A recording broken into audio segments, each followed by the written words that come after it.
नमस्कार. महाराष्ट्रातील विविध क्षेत्रातील बातम्या झटपट आपल्या मोबाईलवर पाहण्यासाठी लगेचच सबस्क्राइब करा राष्ट्रशक्ती लाईव्ह न्यूज आणि सोबत बेल आयकॉन प्रेस करायला विसरू नका. श्री मायकादेवी यात्रेनिमित्त सांगोलेचे अनेक वेळा आमदार राहिलेले गणपतराव देशमुख यांचे नातू श्री बाबासाहेब देशमुख यांचा 2024 सांगोला तालुक्याचे परमनंट आमदार असे बॅनर चिंचणे येथे झळकले. नुकतीच भारत कृषी प्रदर्शनात शिवसेनेचे आरोग्यमंत्री तानाजी सावंत यांनीही बाबासाहेब देशमुख यांना आमदार करा असा संदेश यावेळी दिला. काय म्हणाले तानाजी सावंत पाहूयात.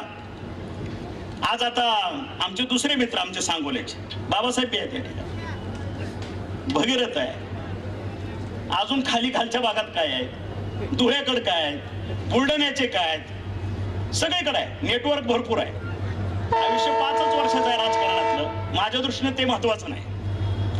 5 वर्ष असो किंवा 1 वर्ष असो, आपण काय करतोय ह्याला महत्व. आपण काय केलं पाहिजे आणि ह्या लोकांचं नानांचं असेल किंवा कैलासवासी गणपतरावांचं बलिदान वाया जाणार नाही एवढंच आज या कृषी प्रदर्शनाच्या माध्यमातून तुम्हाला मी आज आश्वासन असतील. त्यावेळेस त्या पद्धतीने काही चुका होत असतात, काही घडत असतं, त्यावेळेचा जोश वेगळा असतो. अलग लक्षात असते. आम्हाला राजकारण फारसं कळत नाही आणि तुम्हाला माहित आहे मी बोलण्यासाठी काय असेल कोणी काय उचलायचं ते उचल हे आहे ते समोर आहे. स्पष्ट स्वच्छ मनात कुठलाही किंतु परंतु नसतो आणि नुसता चर्चात्मक विषय ठेवत नाही. मी कृतीतनं करून दाखवणारा नेता हे ध्यानात ठेवा.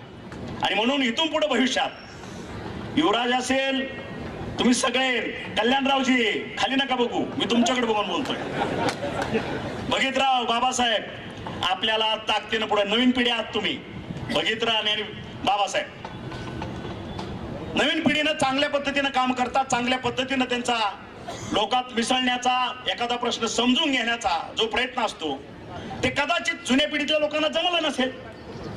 पण आज भारत देशामध्ये जवळपास 18 ते 29 वयोगटाची 70% जनता आहे. 18 ते 29 70%.